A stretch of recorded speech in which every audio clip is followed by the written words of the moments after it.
सभी को जय हिंद दोस्तों। आप सभी का हार्दिक स्वागत है जय हिंद रिएक्शंस पे।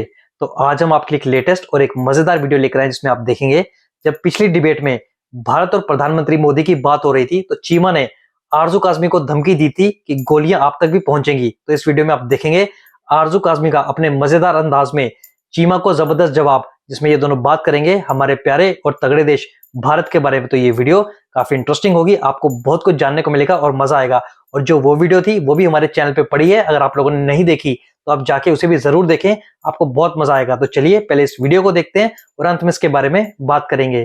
जय हिंद, जय भारत। वहां पे लोग मौजूद है भारत में, हमसे कहीं ज्यादा लोग मौजूद हैं, हमसे कहीं ज्यादा काबिल है, हमसे कहीं ज्यादा पढ़े लिखे लोग हैं। वो सर अपनी कंट्री की जो बात होगी गलत उसको वो खुद उठाएंगे, खुद बात करेंगे गवर्नमेंट से। हम तो यहाँ पे कहेंगे ना, अब हमने कोई ठेका लेके रखा है, जैसे हमारे ठेका लिया जाता है ना, हमने अफगानिस्तान का भी ठेका लेके रखा है कि उनके फॉरेन मिनिस्टर कहाँ जाएंगे कहाँ नहीं जाएंगे। भारत जाएंगे तो जी हम नाराज हो जाएंगे, हम जो है उन पर तरह तरह की बातें करेंगे। तो सर वो वाले दूसरे के मामले में टांग अड़ाना छोड़ दें, अपनी टांग अपने पास रखें तो ही बेहतर रहेगा। वरना वो कई लोग है ना, वो कभी कभी अटैक कर देते हैं सर, वो टांग टूट भी सकती है। तो इसलिए अपनी टांग को अपने पास ही रखना चाहिए। ये जो बार बार हम दूसरों के मामले में जाकर टांग अड़ाते हैं ना, वो आदत हमें छोड़नी होगी। बिहाफ पे आप धमकी दे रही हैं ये, और किसको धमकी दे रही हैं ये? आप किसके बिहाफ पे? आप जिनको जो एससीओ की मीटिंग में जो आए हुए थे, जिनसे आपकी मुलाकात नहीं हो रही, उसके बिहाफ पे धमकी दे रही हैं या अपने बिहाफ पे धमकी दे रही हैं? नहीं नहीं सर, मैं अपने बिहाफ पे धमकी दे रही हूँ। मैं जो धमकी दे रही हूँ मैं पर्सनली खुद देती हूँ, तो मैं धमकी नहीं दे रही, मैं बता रही हूँ, अंदाजा दे रही हूँ कि दूसरों के मामले में ये ना हो जाएगा, वो ना हो जाएगा, ये ऐसे कर दूंगा। देखो ये हो जाए, आपने अभी कहा है, मैंने कहा मैं आपसे कंफर्म कर लूं, क्योंकि देखें नहीं, क्योंकि सर एक सीधी बात है ना, बार बार किसी के मामले में टांग अड़ाएंगे तो सर टांग टूटने का खतरा रहता है ना। कि क्या होगा, वो क्या करेंगे? आपका क्या ख्याल है? सरदार बहुत खुश होगा, शाबाशी देगा? नहीं सर, सरदार टांग तोड़ देगा। तो इसलिए साइड में रहना चाहिए। इसी तरह के पैगाम आते हैं जिस तरह अभी आप पैगाम भेज रही है ना कि टांग टूट जाएगी तुम्हारी, फिर ना कहना। हाँ, और सर लास्ट शो में जैसे आप पैगाम दे रहे थे कि वो गोली मुझ तक पहुंचेगी अगर मैं बाज ना आई, तो जब तक गोली मुझ तक नहीं पहुंचेगी, जब तक गोलियां चलती रहेगी। सर वो निकाल के देख लिएगा, पब्लिक ने काफी उस चीज को भी नोटिस किया कि आप खुल्लम खुल्ला मुझे कैमरा के सामने मुझे धमकियां दे रहे थे। लेकिन सर बात सारी कोई बात नहीं सर, होता है सर, भूल जाते हैं आप बातें करके। क्या बातें कह रही है? मैंने तो कहा है कि ये किसको धमकी दे रही है टांग तोड़ने की, किसकी टांग तोड़ देंगी, मुझे तो समझ ही नहीं आ रही थी। मैंने कहा मैं ये जरा पता करूं किसके बिहाफ पे धमकी दे रही हैं आप। नहीं, मैं धमकी नहीं दे रही हूँ, मैं अक्ल देने की कोशिश कर रही हूँ। मैं अक्ल देने की कोशिश करी, मैं बताने की कोशिश करी उसे दूसरों के मामलों में नहीं पड़ना चाहिए। अपनी कंट्री ठीक है, हाँ अपनी कंट्री आप परफेक्ट कर लें, उसके बाद आप एतराज करें किसी दूसरे के ऊपर। आप दूसरे पे उस वक्त एतराज करें जब आपके अपने घर में आग लगी हुई, अपना घर ठीक नहीं है, उसके बाद आप जाके दूसरों को जो है वो नसीहत कर रहे हैं। तो और अगर ऐसा ही है, आपको लगता है कि भारत ये सब कुछ कर रहा है, तो सर जाइए ना यूनाइटेड नेशन में, किसने रोका है? जाइए, जाके उनको साबित कीजिए और भारत की कंट्रीज को आइसोलेट करवा दीजिए सर, जो करना कर लीजिए। क्योंकि काफी काम हो रहा है।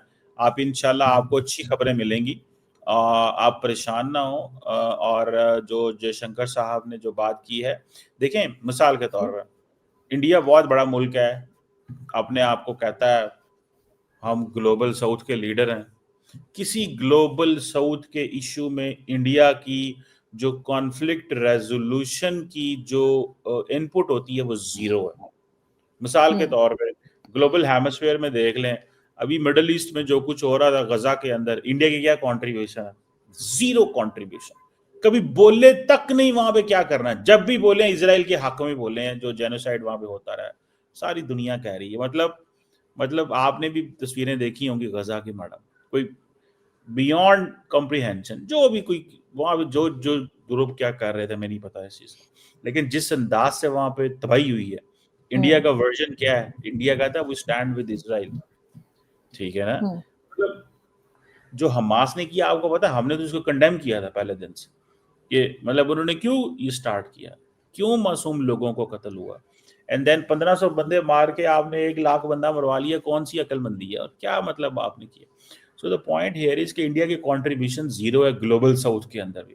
मैं जानना चाहता हूँ कि कौन सा ऐसा कॉन्फ्लिक्ट है बांग्लादेश के साथ अपनी लड़ाई है, पाकिस्तान के साथ इनकी अपनी लड़ाई है, चाइना के साथ पानी के ऊपर अपनी लड़ाई है। मतलब हर मुल्क के साथ अपनी एक लड़ाई मौजूद है। रेजोल्यूशन अगर वो यूएन को डिस्क्रेडिट कर रहे हैं कि यूएन कोई चीज नहीं है, कुछ नहीं कर रही, ये नहीं है, वो नहीं है। और मजे की बात देखें मैडम, इंडिया हमारा बड़ा अच्छा नेबर है, मुझे बड़ा मजा आता है। वो कहते हैं हम पाकिस्तान की कोई परवाह नहीं करते, पाकिस्तान बहुत पीछे रह गया। पाकिस्तान, जयशंकर साहब, राजनाथ सिंह साहब, अमित शाह साहब, डोवल साहब, मोदी साहब पाकिस्तान का नाम लिए बगैर तकरीर कर जाएं तो मैडम आपने मुझे कॉल करनी है कि आज पाकिस्तान का नाम इन पांचों में से किसी एक ने नहीं लिया था। पाकिस्तान का, बांग्लादेश का नहीं नाम लेते। तो सर ये तो हमारे यहाँ भी होता है सर, हमारे प्राइम मिनिस्टर से लेकर आर्मी चीफ तक सर सब भारत का नाम लेते हैं और फिर कहते हैं वो तो अभी तक 2 नेशन थ्योरी से ही बाहर नहीं आ पाए। लेकिन सर वो कोई खास बात नहीं है सर, बात ये है कि दूसरे को कमतर बताने के बजाय, दूसरे को ये बताने के बजाय कि उनको कोई पूछ नहीं रहा, एक सेकंड कि उनको कोई पूछ नहीं रहा। कमतर मतलब होता ही डिफरेंट चीज है। कमतर मतलब कि तुम्हारी वो एक और सेंस होती है। मैडम ये लफ्ज थोड़ा सा चुनाव कर लें आप। सर आप पता है क्या किया करें सर, आप एक वीडियो बनाया करें, क्वेश्चन बनाए, फिर दूसरा वीडियो बनाए, खुद ही रिप्लाई कर दे, दोनों वीडियो को जोड़ के सॉफ्टवेयर में भेज दूंगी, वीडियो में लगा दे। आप गेस्ट को सुनते ही नहीं है सर। अरे नहीं, आप कमतर लफ्ज गलत है ना मैडम, मैं आपको सच्ची बात बता रहा हूँ, कमतर लफ्ज अच्छा नहीं है ये। नहीं, मैं ये कह रही हूँ कि आप दूसरे को अपने से कम समझते हैं, उसके बाद उनकी आप जो पॉइंट आउट कर रहे हैं कि जी वो इधर नहीं पूछा जा रहा, उधर नहीं पूछा जा रहा, तो अच्छी बात है, आपको तो खुश होना चाहिए कि कोई नहीं पूछ रहा। लेकिन आपको फिर अपने ऊपर इतना काम करना चाहिए पाकिस्तान को कि हमें तो कोई पूछ ले। सर हमें भी कोई नहीं पूछ रहा, उन्हें भी कोई नहीं पूछ रहा, तो चलो मान लिया, लेकिन हमें कौन पूछ रहा है सर? हमें सिर्फ वो लोग पूछ रहे हैं जिनका पैसा फंसा हुआ है कि कब दोगे। वो फोन आते सर हमें कि देखे जी वो आपने लोन लिया था, वो सर ट्रम्प को तो छोड़ ही दे सर, ठीक है मेरी बात सुने सर, ट्रम्प को तो ना, हाँ ट्रम्प की कोई हाँ, नहीं ट्रम्प सर, वो हमें तो बस वो लोग पूछते हैं जिनका पैसा फंसा हुआ है ना। चाइना वाले पूछते हैं भाई क्या हुआ, वो सी पैक जो पैक हो गया या नहीं हुआ। उसके बाद सर जो बाकी लोगों से जिनसे हमने पैसा पकड़ रखा है वही हमें फोन करते हैं कि कब वापस दोगे। तो बाकी तो सर हमें कौन पूछ रहा है। अब आप एक ऑपरेशन सिंदूर के बाद आप लोग जो है वो मतलब उसमें से वापस ही नहीं निकल पा रहे हैं। भाई वापस आ जाइए, यहाँ पर लोगों की हालत देखिए। आपको पता है 22% यूथ आपकी जो है इस वक्त जॉबलेस है। आपको मालूम है लोगों की हालत कितनी खराब है, आपको मालूम है? नहीं, ऑपरेशन सिंदूर के बाद अब खत्म करें ना कहानी को, आगे बढ़े, लोगों को देखें, या बस सारा बजट आप डिफेंस वालों को देते जाएंगे कि लो जी। ऑपरेशन सिंदूर किसने किया है? नहीं, ऑपरेशन सिंदूर किसने किया का क्या मतलब है? भारत की तरफ से हुआ है। अच्छा, तो उन्होंने किया है, वो कह रहे हैं ऑपरेशन सिंदूर 2.0 होगा। तो मुझे ये बताएं, बात तो वो ऑपरेशन की कर रहे हैं, हम कब कर रहे हैं? हमने कब कहा है कि बनाना मरसूस 2 होगा? पाकिस्तान ने भाई आपने, आप बात तो सुन लेना, आप सवाल पूरा बना लें। क्या इंडिया के अंदर ये बात नहीं हो रही कि ऑपरेशन सिंदूर 2.0 होगा? इंडिया के आर्मी चीफ कह चुके हैं, नरेंद्र मोदी साहब कह चुके हैं। कब पाकिस्तान के वजीर आजम ने कहा है कि हम मार्का हाकियां बनाना मरसूस 2 करेंगे? कभी भी नहीं कहा उन्होंने। तो वहां से मैडम ये जिंगोइज्म आ रहा है आपको। वैसे अब आपको इनविटेशन आया, अब आपको जरूरी नहीं जयशंकर साहब सारी बातें ठीक कर रहे हो। अगर उनका इनविटेशन आपको मिल ही गया है किसी वक्त, वो भी जो है नहीं मिला सर, नहीं मिल सकेगी। मैं इनविटेशन की बात नहीं कर रही, लेकिन मैं ये कह रही हूँ कि उसमें से निकल आए, आप लोग भी जरा बाहर आ जाएं। कभी आप लोग अफगानिस्तान से पंगे कर रहे हैं, कभी आप लोग इधर भारत के साथ टकरे मार रहे हैं। और जो जिस बात के लिए भारत ने अटैक किया था सर, वो जो टेररिज्म के बार बार इल्जाम लगाते हैं, अगर उन ग्रुप्स को आप खत्म कर दें बजाय छुपाने के, तो शायद मसला हल हो जाएगा। बिल्कुल, अभी हाफिज सईद को आपने हाउस अरेस्ट करके रखा है, किसी जेल में नहीं रखा हुआ। इमरान खान को आपने जेल में रखा हुआ है, जो कि प्राइम मिनिस्टर रह चुके हैं, जिनके ऊपर कोई टेररिज्म का इल्जाम नहीं है। इसी तरह आपने बाकी के ग्रुप्स भी हैं, उनके नाम बदल बदल के आपने रखे हुए। पाकिस्तान में कितने टेरर ग्रुप्स घूम रहे हैं, और उसके बाद आप कहते हैं हर चलता फिरता यहाँ पे जो है वो इसी चक्कर में घूम रहे हैं कि जी किसी ना किसी इस तरह के ग्रुप में लोग हैं बहुत ज्यादा।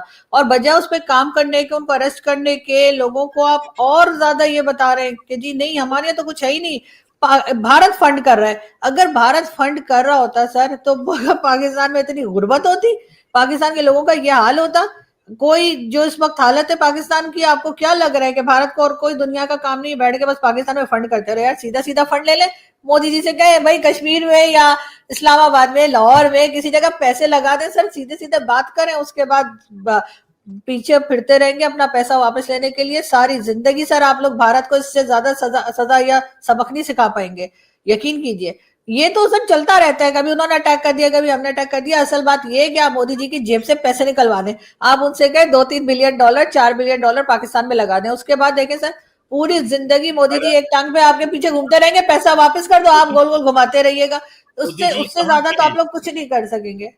आरजू जी ऐसा ना करें, आप धमकी देने की बात कर रहे हैं, वैसे भारत की धमकी से चीमा और पूरे पाकिस्तान की फटी पड़ी है, और आप बात कर रही हैं अकल देने की, तो चीमा जैसे पाकिस्तानी अकल और समझ से कोसों दूर रहते हैं। तो दोस्तों आशा करता हूं वीडियो आपको काफी पसंद आई होगी।